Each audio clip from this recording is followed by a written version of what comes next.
И така отново дойде онова време от годината, а именно когато двете моите принцеси имат рождени дни в два поредни дни. За Сияна съм подготвила едно впечатляващо меню, тъй като утре тя ще събира своите приятели и трябва да има почерпка. Аз не съм привърженик на купешките буклуци. А какво си пожела малката? Тя просто си пожела розова торта. Така че сега ще изимпровизирам една розова торта. Но започвам с крема. Слагам двата пудинга. Като ги сварим, ще видим дали са достатъчно розови за вкуса на Дари.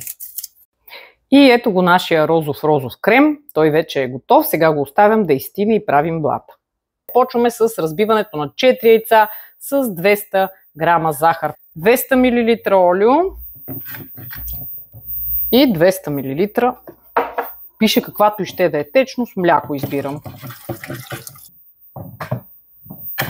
Брашно с бакпулвер. Брашното е 2 чаши и половина брашно и 1 бакпулвер.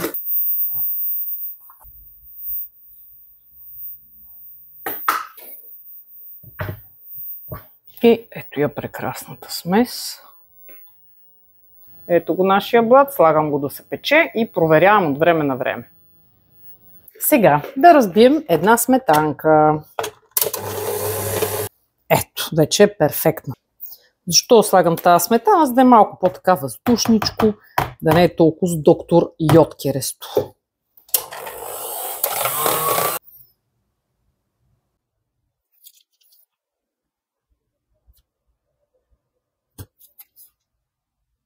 Ето моите праскови. При нарязването ще са жълти, което пък е готино, защото ще е шарено.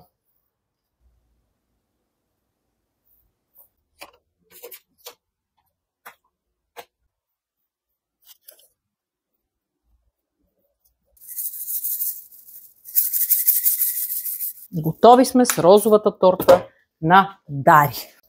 Ето нашата розова торта.